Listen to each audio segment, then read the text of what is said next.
dan juga umum kepada kita yang mendengar adzan itu sendiri. Kemarin kita juga sudah jelaskan ada lafaz-lafaz tambahan yang tidak biasa digunakan pada adzan-adzan salat fardu kita. Alhamdulillah telah selesai kita pembahasan tentang adzan.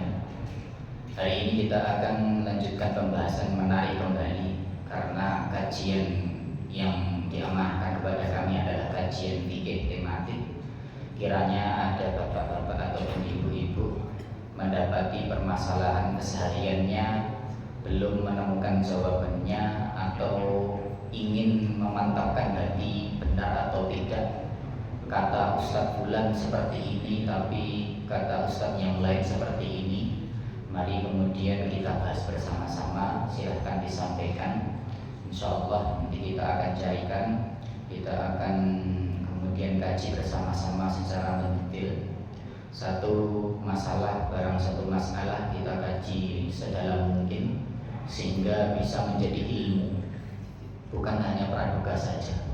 Ilmu itu apa? Ilmu yang hakiki adalah dari Allah yang bersandar dengan Al-Quran dan Sunnah menurut pemahaman para salafus salih. Adapun pada kesempatan ini izinkan kami menyampaikan sebuah tema terkait dengan fikih, yang mana kalau sebelum-sebelumnya itu adalah pembahasan yang mungkin sudah belum lumrah bagi kita, tapi ini kita akan membahas sebuah permasalahan yang sudah lumrah bagi kita, hukumnya sudah jelas, yaitu haram.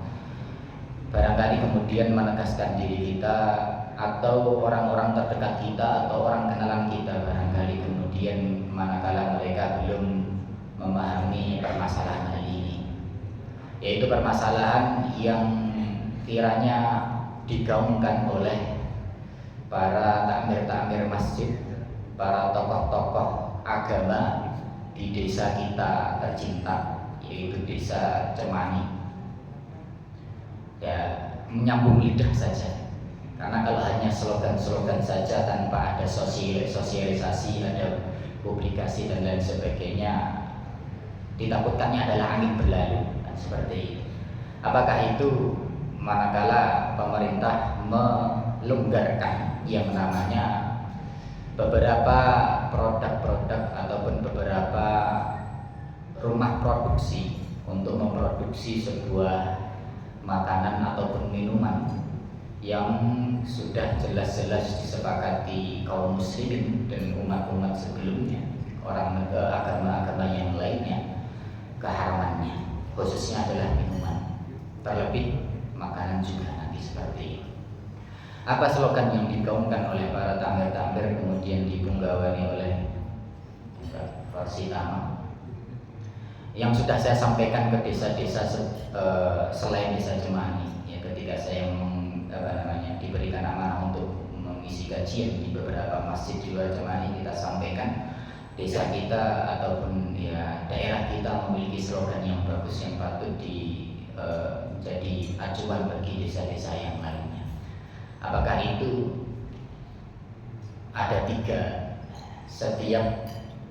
poin, setiap poinnya insya Allah kita akan bahas satu persatu di pertemuan 3 kali pertemuan yang terpisah. Yang pertama adalah waras tanpa miras. Yang kedua adalah aman tanpa preman. Yang ketiga adalah berbudi tanpa judi. Ini kiranya slogan yang sangat bagus sekali. Pada kesempatan ini saya ingin membahas tentang yang namanya waras tanpa miras ataupun minuman keras. Sebenarnya kemudian minuman keras ini disepakati keharamannya bukan hanya umat Islam semata, melainkan umat-umat sebelumnya dari kalangan Yahudi dan Nasrani itu juga mereka melarang yang namanya minuman keras. Karena ini termasuk dari ummul khaba'ith, ibunya ataupun pokoknya dari segala perkara-perkara yang kecil. La taqrabu al-khamra fa innaha miftahu kulli syarr. Jadi ada ulama mengatakan bahwasanya janganlah kalian mendekatkan diri kepada minuman keras karena itu adalah pintu dari segala keburukan. Seperti itu. Minuman keras ataupun dalam istilahnya adalah khamr, itu diambil dari istilah bahasa Arab yaitu khamr yang bermakna adalah menutup. Ibarat kemudian istilah yang lain dari jilbab itu adalah khimar. Khimar itu apa? Penutup, kain penutup bagi auratnya kaum muslimah. Demikian pula khamr. Khamr ini adalah menutup akal yang semula Allah Subhanahu wa taala berikan kepada makhluk yang paling mulia agar menjadi mulia, yaitu manusia. Dengan akal manusia bisa lebih utama dari para malaikat. Dengan akal pula manusia bisa lebih rendah daripada hewan ternak atau hewan melata. Nah, kemudian ada sejumlah orang yang menyengaja menghilangkan yang namanya akal dengan sengaja. Adapun yang tidak disengaja, maka kemudian Allah Subhanahu wa taala maafkan. Jadi kita dapati rufi'al qalamu an thalathatin. Jadi pena-pena para malaikat itu diangkat, maksudnya tidak mencatat perbuatan hamba yang buruk dalam 3 kondisi. Yang pertama adalah ketika anak kecil sampai balik karena akalnya belum sempurna. Yang kedua adalah kemudian orang tidur sampai bangun. Yang ketiga adalah orang gila sampai sehat. Karena di antara orang gila ini ada orang gila yang permanen, ada orang gila yang kemudian bisa disehatkan ataupun bisa diobati. Seperti itu. Maka kemudian baik itu ada orang gila, misal ada tetangga kita, orang gila melempar batu, kemudian terkena kaca rumah kita. Seperti itu, maka tidak bisa disalahkan orang gilanya. Kalau mau menyalahkan, salahkan keluarganya. Kalau mau minta ganti rugi, minta ganti rugi kepada keluarganya. Kalau ada orang gila, berbeda antara orang gila dengan orang difabilitas. Orang difabilitas adalah orang yang tidak berfungsi atau kehilangan salah satu dari anggota badan selain akal. Ibarat mungkin orang yang tidak diberikan Allah Subhanahu wa taala kepada dirinya fungsi melihat padahal ia punya mata, atau ia tidak diberikan oleh Allah Subhanahu wa taala kedua tangan, seperti itu. Jadi berbeda. Orang gila apapun dosanya kemudian tidak bisa ditulis di dalam kitab amal, catatan amalnya. Sedangkan orang difabilitas ketika ia menyengaja, maka dosanya akan senantiasa dicatat karena masih punya akal. Maka kemudian ada berita, alhamdulillah di luar Jawa, kemudian baru akhir-akhir ini ada seorang remaja kemudian dizinai oleh beberapa orang, salah satunya adalah difabilitas yang tidak memiliki tangan. Tapi kemudian dia tetap dipenjara. Dalam syariat Islam pun demikian. Jadi kemudian dia menzinai seseorang, kemudian dia dihukum karena yang kemudian dianggap pahala dan dosa ataupun hukuman dan balasan itu adalah adanya akal dan ikhtiar ataupun dia sukarela kemudian ada pilihan pada dirinya, kan, seperti itu. Lain halnya dengan orang gila. Orang gila di sini kemudian tidak memiliki pilihan kembali kecuali kalau depresi dan lain sebagainya. Orang tidur demikian pula, kadang-kadang orang tidur bangun ngelindur jalan sendiri. Banyak sekali yang seperti kita dapati. Apalagi anak-anak yang belum balik, akalnya belum matang, itu kemudian apa yang ia kerjakan maka tidak bisa kita salahkan. Ini kan seperti itu. Serame-ramenya anak di masjid, ya jangan disalahkan anaknya. Yang disalahkan adalah orang tuanya. Kenapa ia membawa ke masjid? Serame-rame anak ataupun sebandel-bandelnya anak, kemudian jangan kemudian kita maki-maki anak tersebut karena memang akalnya belum matang. Seperti itu. Kita tanyakan kepada orang yang lebih bertanggung jawab terkait anak tersebut. Seperti itu. Lain halnya orang yang mabuk. Orang mabuk ini adalah orang yang menyengaja menghilangkan akalnya. Maka setiap orang yang mabuk meskipun akalnya hilang, segala sesuatu perbuatan keburukannya itu akan dicatat oleh para malaikat. Kalau kemudian terkait dengan kriminalitas ataupun berbuat negatif kepada orang lain, maka tetap dianggap. Hubungan dengan Allah Subhanahu wa taala ibadahnya dianggap belum qada. Seperti itu. Misal orang menyengaja minum keras, mabuk, kemudian di maghrib sampai kemudian selesai masuk waktu isya, maka saya enggak wajib bagi saya sholat. Kenapa? Saya ada salah satu syarat wajibnya, syarat sahnya sholat adalah diwajibkan kepada orang yang berakal. Sedangkan akal saya kan sudah hilang karena minuman khamr. Tidak demikian, karena dia dengan menyengaja tanpa paksaan itu kemudian dia minum minuman keras hingga memabukkan. Seperti itu. Kalaupun ada orang minum minuman keras, akhirnya kemudian mengambil harta orang lain, dan ini sudah sering. Jadi kebiasaannya para pencuri-pencuri itu agar adrenalinnya itu meningkat, itu sebelum beraksi mereka minum keras.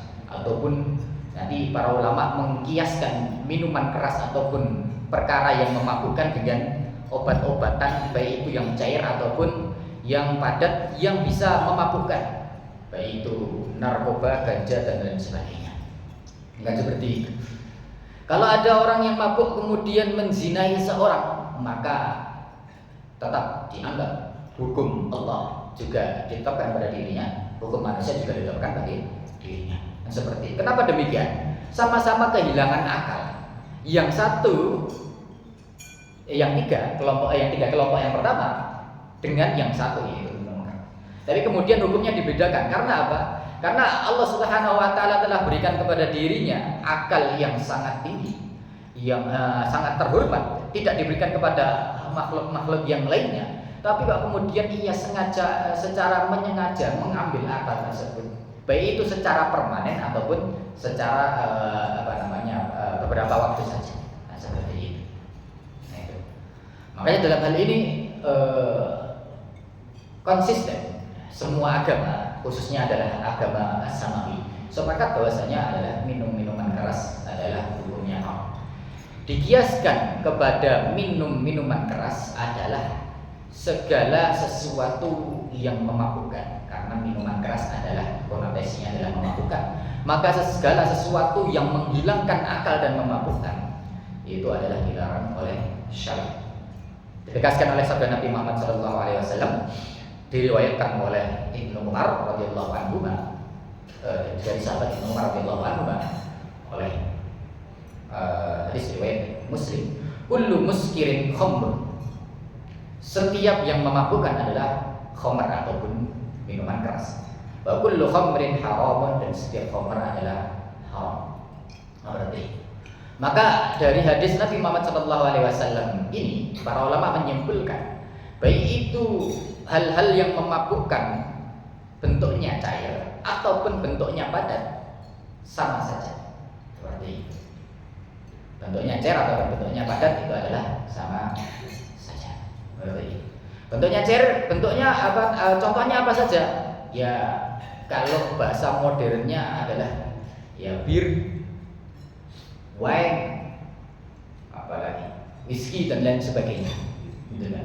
Kalau bahasa lokalnya ya ciu, bekonangan dan lain sebagainya. Seperti itu. Sedangkan yang padat banyak sekali. Baik itu ganja. Ini kan herbal. Yang herbal ini kan. Ganja kan pohon herbal. Kenapa engkau mengharamkan suatu alam itu tumbuhan herbal? Ya herbal, memang tumbuhan ada semuanya disebut dengan herbal. Namun karena ada faktor memabukkannya, maka hal ini adalah dilarang. seperti itu. Dikiaskan ataupun diambil istinbatnya disimpulkan dari hadis ini seperti itu.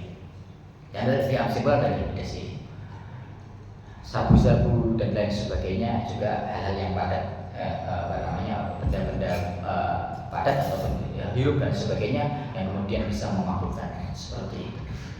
Ustaz, saya mencintai seorang wanita sehingga saya mabuk cinta kepada dirinya. Gimana ya?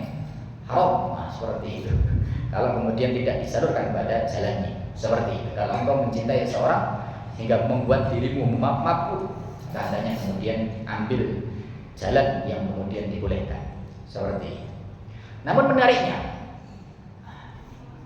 MUI, Majelis Ulama Indonesia, salah satu lembaga formal pemerintah seperti itu yang masih terpercaya dalam bidang agama, karena di dalamnya terkumpul ormas-ormas terbesar di Indonesia, seperti itu. Bukan dimonopoli salah satu ormas saja, tapi kemudian ada para ulama-ulama, para asatid yang kemudian lurus pemikirannya itu di dalam lembaga seperti itu.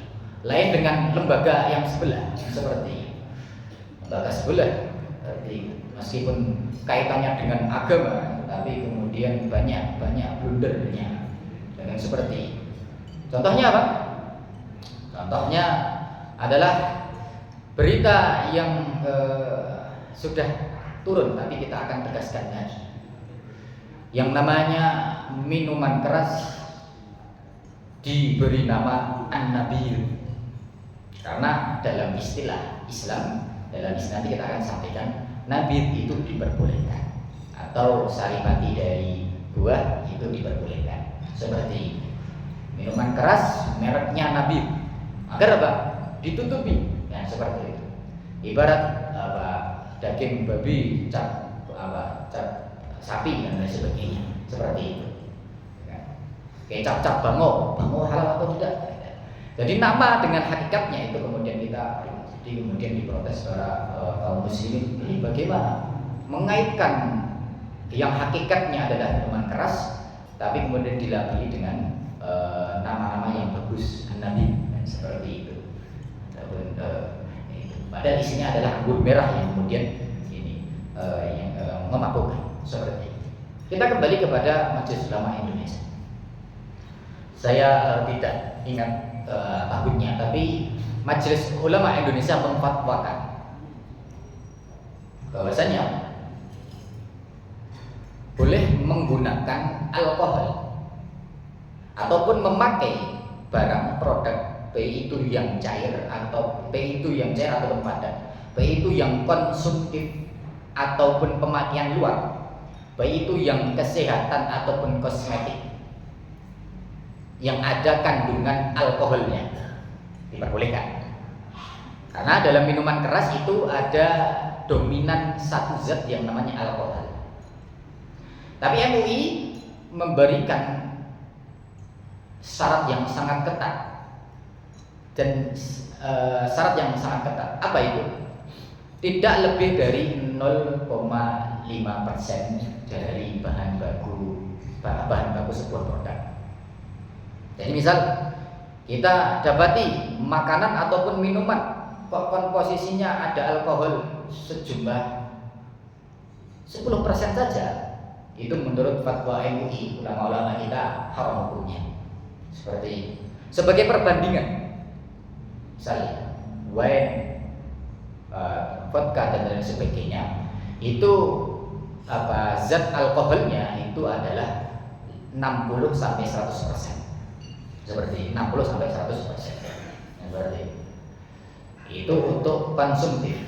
Sedangkan untuk kesehatan ataupun kosmetik yang luar itu kemudian juga sama ataupun dibolehkan dalam beberapa kondisi. Seperti misal saja manakala kita sakit, ya, maksudnya kemudian terluka, itu kan kita ke apotek beli alkohol atau rifanol dan sebagainya, produk-produk semisal seperti ini.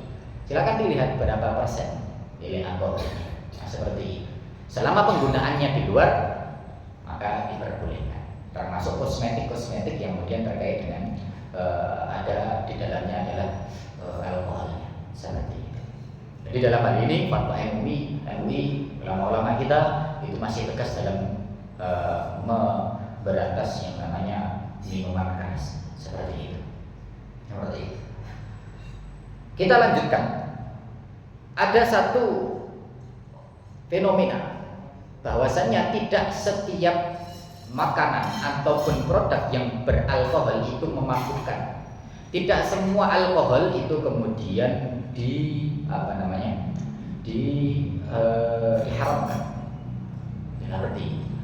Seperti atau tidak secara khusus adalah tidak semua fermentasi itu adalah diharamkan.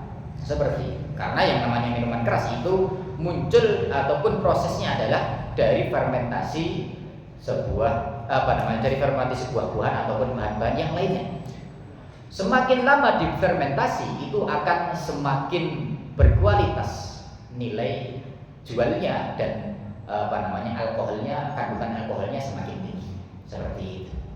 Di misal anggur merah difermentasi selama 50 tahun dan lain sebagainya, itu menjadi emas merah betul gitu kan, seperti itu karena mahalnya demikian seperti itu.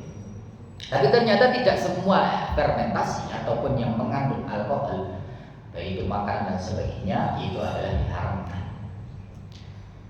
Kenapa demikian? Karena tidak semua yang mengandung alkohol, karena kemudian tergantung prosentasinya. Tadi kan para fatwa MUI menegaskan kalau tidak lebih dari 0,5%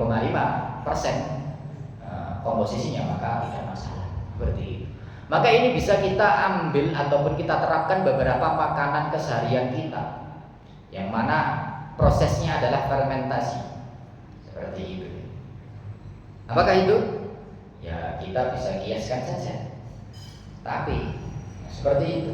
Tapi itu kan ketan difermentasi. Gitu kan. Kita makan 1 bungkus, 2 bungkus, 3 bungkus sampai belenger ya, kemudian kita tidak sampai kemudian mabuk seperti itu. Atau tape ketan atau tape singkong dan lain sebagainya. Seperti itu. Ada juga fermentasi yang kalau itu kan secara lokal. Ada pada zaman Nabi Muhammad SAW itu beliau sendiri, karena di sana dominannya adalah kemudian kurma. Beliau memiliki fermentasi ataupun buah kurma. Dan ini menjadi lazim bagi beliau dan menjadi obat yang paling obat imunitas yang senantiasa dijaga oleh Rasulullah SAW.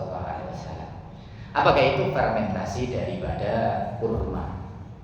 Fermentasi daripada kurma atau biasa lazim diistilahkan dengan an-nabi seperti ini. Bagaimanakah cara Rasulullah SAW membuat fermentasi kurma? Beliau membagi kurma itu menjadi 2 bagian. Yang pertama direndam di pagi hari, kemudian yang kedua direndam di sore hari. Seperti itu. Direndam air di pagi hari dan di sore hari. Rendaman pagi hari diminum di sore hari, sedangkan rendaman sore hari diminum di pagi harinya. Seperti itu. Dan beliau melazimi minuman ini seperti itu. Oleh sebab itu, Nabi Muhammad SAW karena sering ataupun lazim meminum minuman ini, para ulama juga membolehkan fermentasi buah-buahan dengan 2 syarat. Dengan syarat yang pertama adalah fermentasi tidak lebih dari 3 hari. Karena Nabi Muhammad SAW itu kemudian pernah diberikan fermentasi minuman nabid, kemudian hari ini diminum, disimpan untuk besoknya. Adapun lusa itu kemudian beliau perintahkan untuk membuangnya. Kemudian syarat yang kedua adalah tidak mencampurkan 2 bahan dalam satu fermentasi. Beliau Nabi Muhammad SAW pernah menegaskan bahwasanya menegaskan atau melarang dengan tegas mencampurkan kurma dan anggur dalam sebuah fermentasi, karena itu juga akan bisa memabukkan seperti itu. Jadi monggo ini sudah juga direkomendasikan oleh para dokter ya. Kemudian ternyata fermentasi yang kemudian proporsional itu juga menimbulkan khasiat tertentu yang lebih bagus seperti itu. Nah, kita kembali lagi kepada hukum minuman khamr. Hukum minuman khamr itu kemudian hukum minuman khamr itu kemudian karena pada zaman Nabi Muhammad SAW itu kaumnya bangsa Arab ini adalah lumrah minum minuman khamr, maka diturunkan dalam 3 tahap seperti itu. Tahap yang terakhir adalah dalam surat Al-Maidah ayat 90 dan 91. Ya ayyuhalladzina amanu innamal khamru wal maisir wal ansab wal azlamu rijsum min amalis syaitan. Wahai orang-orang yang beriman, sesungguhnya minum minuman keras, berjudi, mengadu nasib, menyembelih untuk patung, itu adalah sebuah kekejian dan termasuk dari perbuatan setan. Fajtanibu, maka jauhilah. Jadi perintah Allah Subhanahu wa taala kepada orang-orang yang beriman, fajtanibu, maka jauhilah. Seperti itu. Jauhilah, dijauhi. La'allakum tuflihun, agar kalian beruntung seperti itu. Di ayat selanjutnya, innama yuridu syaitanu an yuqi'a bainakumul adawata wal baghdha fil khamri wal maisir. Sesungguhnya setan menginginkan memasukkan ke dalam diri kalian permusuhan dan kemarahan emosional dalam minuman khamr dan yang namanya berjudi. Kalau kita dapati ada orang konotasinya dalam kehidupannya itu dikaitkan dengan 2 hal, yaitu berjudi dan minum minuman keras, maka sifat yang lazim pada kehidupannya itu ada 2, dan ini sudah ditetapkan oleh Allah Subhanahu wa taala dalam ini. Ini sebagai hukum kausalitas ataupun hukum sebab akibat. Kalau kamu demikian, maka masih demikian. Maka kalau kamu dalam hidupmu dirundung dengan 2 hal, yaitu minuman keras ataupun yang lain, ataupun yang memabukkan, hal-hal yang memabukkan, atau yang kedua adalah perjudian, gitu kan? Berjudi seperti itu yang lumrah, nanti insyaallah kita akan bahas di pertemuan selanjutnya. Maka apa akibatnya? Dalam kehidupannya akan diliputi apa? Yang pertama adalah permusuhan. Seperti itu. Yang pertama adalah permusuhan. Seperti itu. Jangankan kemudian kita sebagai manusia biasa, sebelum khamr ataupun minuman keras itu kemudian dilarang ataupun diturunkan larangan oleh Allah Subhanahu wa taala secara tegas, itu kan bertahap tadi kita sampaikan. Biasanya ada sebuah peristiwa yang mencengangkan yang terjadi pada kalangan para sahabat seperti itu. Nah, seperti itu.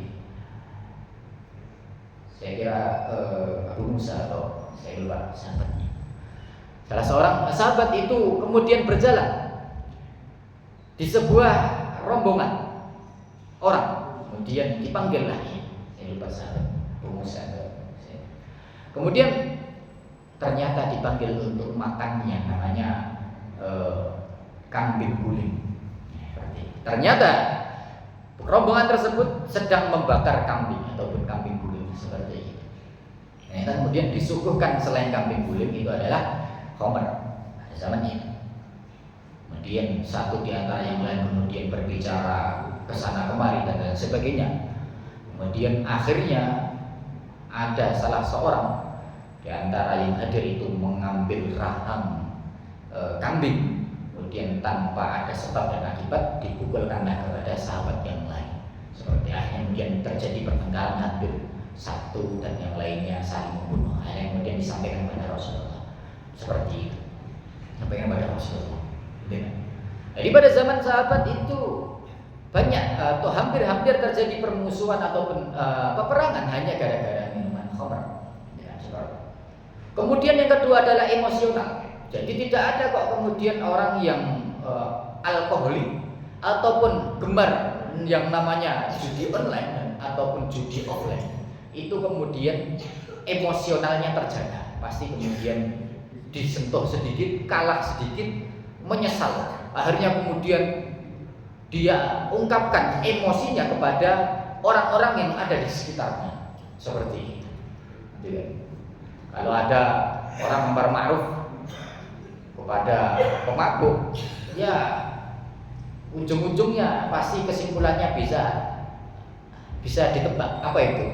Ya akhirnya kelahi. Karena apa? Orang mabuk itu ya diajak ngobrol yang nggak bisa, emosionalnya kemudian fluktuatif, naik turun dan sebagainya, maka nggak bisa kemudian dikontrol. Seperti itu. Termasuk juga judi. Seperti itu. Emosi dan permusuhan. Maka kita dapati banyak sekali keluarga-keluarga yang kemudian bercerai gara-gara ada dua unsur ini dalam keluarganya. Seperti itu. Barangkali kemudian kita dapati keluarga kita atau kerabat kita dan sebagainya atau tetangga kita, marilah kita ingatkan jangan sampai mereka masuk lebih dalam lagi pada jurang yang sama seperti itu. Jadi dalilnya seperti itu. Dalilnya sudah jelas, soalnya surah Al-Maidah ayat 90 dan 91. Seperti itu.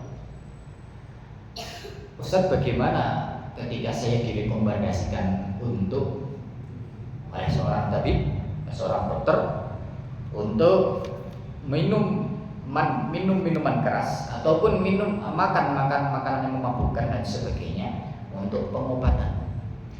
Karena tidak kita bisa pungkiri bahwasanya ada rekomendasi sebagian dokter bahwasanya kalau ganja itu digunakan oleh orang-orang yang mengidap penyakit tertentu, ketika dikonsumsi dengan proporsi tertentu pula sesuai dengan rekomendasi dokter, maka itu menjadi hal yang positif. Nah, sebagainya. Maka bagaimanakah sikap kita terhadap kemudian beberapa dokter, beberapa tabib dan sebagainya yang merekomendasikan minuman-minuman beralkohol untuk kesehatan kita? Seperti itu.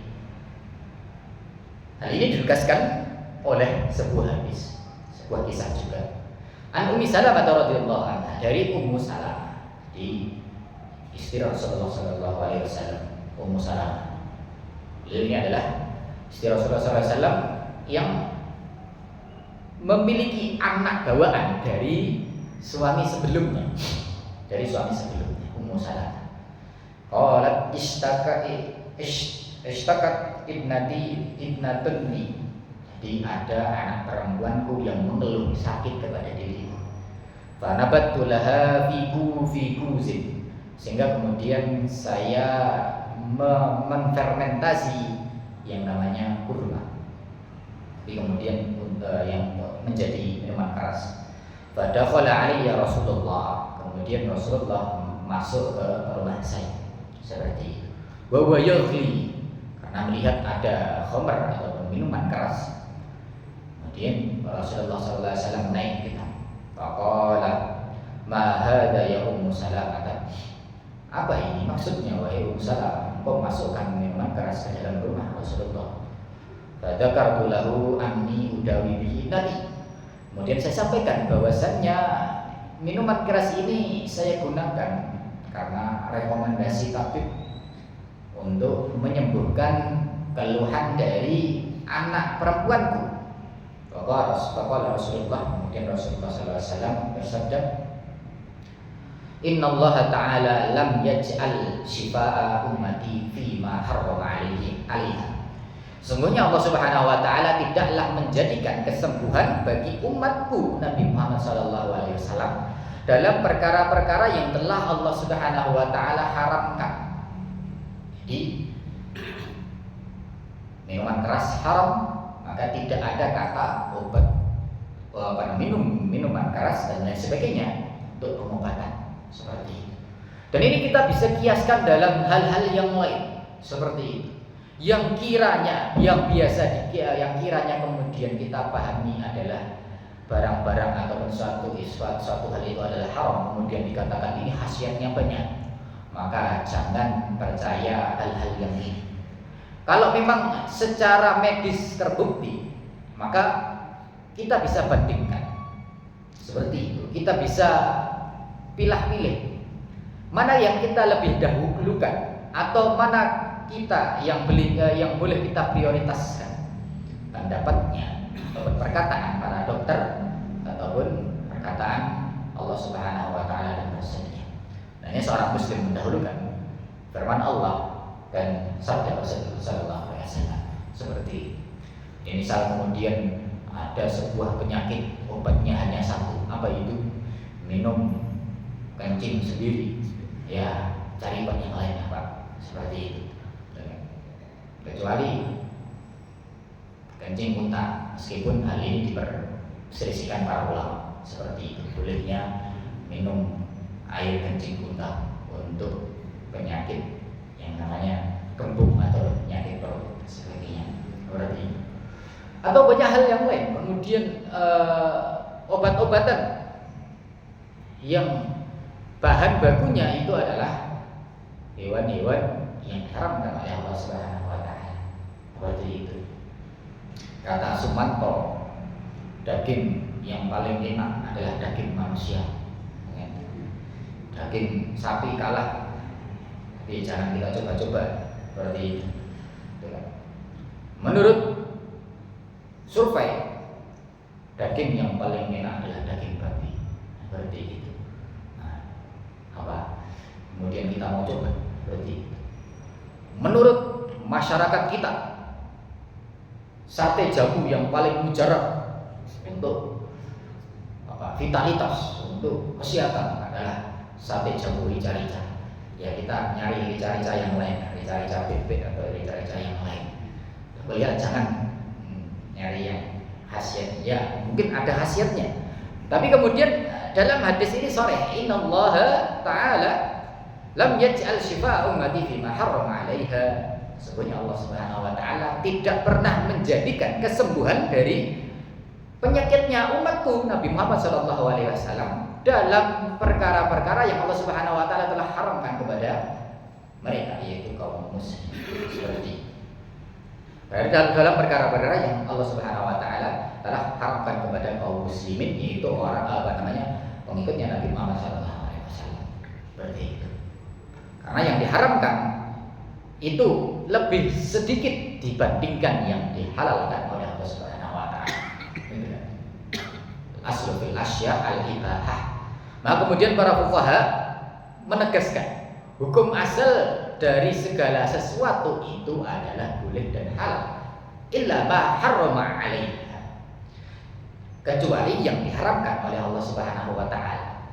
Dari kaidah ini kita bisa ambil kesimpulan yang haram itu sebenarnya lebih sedikit daripada yang halal. Seperti itu. Kenapa kita kok nyari-nyari yang haram seperti itu? Yang Allah Subhanahu wa taala turunkan dari langit, berkah. Yang Allah Subhanahu wa taala tumbuhkan dari bawah bumi, berkah.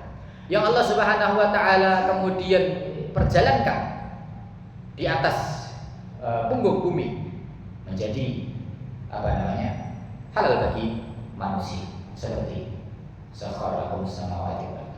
Allah Subhanahu wa taala berikan kita sebuah kemuliaan.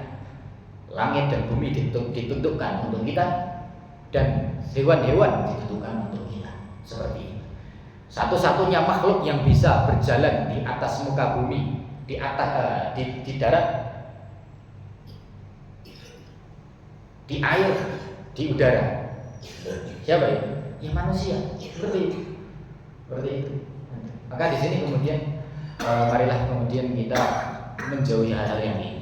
Ada obat-obatan, kalau ada opsional, ada satu opsional yang kemudian yang satu halal, yang satu haram, maka hendaknya kita memilih yang halal saja kan seperti itu. Bagaimana kemudian kita tidak ada pilihan lain kecuali makan makanan yang haram untuk pengobatan, maka mengambil azimah ataupun tidak memakan obat tersebut itu lebih mulia bagi kita. Seperti itu, lebih dekat dengan Tuhan kita, lebih dekat dengan kemudian Allah Subhanahu wa taala. Seperti itu. Kemudian yang ingin kita tegaskan selanjutnya adalah yang terakhir adalah poin. Bahwasanya Allah Subhanahu wa taala dalam masalah khamr ataupun minuman keras itu jarang sekali, ya kita tarik lagi. Allah Subhanahu wa taala itu jarang sekali melaknat sebuah benda, melainkan banyak laknat Allah Subhanahu wa taala terhadap perbuatan yang dilakukan oleh hamba. Allah Subhanahu wa taala melaknat orang yang makan riba dan memberi makan orang lain dengan harta riba. Seperti hartanya biasa sama saja, uang 100.000 ya sama-sama uang 100.000. Tapi karena dia ambil ataupun dia usahakan atau dia hasilkan dari riba, maka di sana Allah Subhanahu wa taala laknat dia. Kecuali beberapa zat saja, beberapa benda. Apakah itu? Salah satunya adalah khamr, minuman keras. Ini berdasarkan sabda Nabi Muhammad SAW yang diriwayatkan oleh Abi Dawud. Lu'inatil khamr. Khamr secara zat itulah dilaknat. Maksudnya dilaknat apa? Sekali kita mendekati khamr, maka kita mendekati laknat Allah Subhanahu wa taala. Maka sebagian ulama menegaskan bahwasanya khamr ini adalah najis. Namun kemudian ini diselisih oleh jumhur ulama atau mayoritas para ulama seperti itu. Wa syaribuha, bukan hanya khamr saja yang dilaknat oleh Allah Subhanahu wa taala. Namun orang yang minum khamr ini sudah lumrah. Wasaqiyuha, ini hampir sama, hadis mirip sekali dengan riba, tapi ini lebih detail kan. Minuman khamr minuman keras lebih detail. Yang dilaknat oleh Allah Subhanahu wa taala terkait dengan minuman khamr adalah minumannya sendiri. Orang yang minum ataupun pemakainya. Yang ketiga adalah orang yang menuangkan, tidak minum tapi orang yang menuangkan. Wa ba'i'uha, penjualnya. Wa muhta'aha, orang yang minta dijualkan. Wa asiruha, orang yang menfermentasikan. Wa mu'tashiruha, orang yang meminta difermentasikan. Wa hamiluha, dan orang yang memanggulnya. Seperti itu. Jadi juru panggul, buruh panggul. Ya lihat-lihat kalau kemudian di pasar, jangan sampai kemudian memanggul minuman keras. Wal mahmulatu ilaiha, wa mulhaqu ilaihi, dan orang yang kemudian meminta untuk memindahkan khamr tersebut. Wa akilu thamaniha, dan orang yang makan dari hasil minuman khamr. Allah Subhanahu wa taala seperti itu. Jadi banyak sekali di fenomena-fenomena kajian tabligh akbar ataupun maulid Nabi dan lain sebagainya seperti itu. Sponsornya siapa? Oh, sponsornya ternyata dari produsen minuman keras itu. Jadi acara-acara keagamaan tapi kemudian disponsori, didanai oleh yang namanya produsen minuman keras seperti itu. Jadi ini juga mendatangkan laknat Allah Subhanahu wa taala seperti itu. Jadi marilah kemudian jangan sampai kita menjadi orang-orang yang kita telah sebutkan tadi ya dalam sebuah hadis tadi ya. Maksudnya tidak hanya orang yang minum saja yang dilaknat oleh Allah Subhanahu wa taala, melainkan banyak sekali dilaknat oleh Allah Subhanahu wa taala hanya karena satu hal, yaitu minuman keras. Demikian yang dapat kita sampaikan terkait dengan minuman keras. Semoga diri kita, keluarga tetangga kita dan orang terdekat dari kita dijauhkan oleh Allah Subhanahu wa taala dari yang namanya minuman keras. Aku qouli hadza wa astaghfirullah li wa lakum. Wassalamualaikum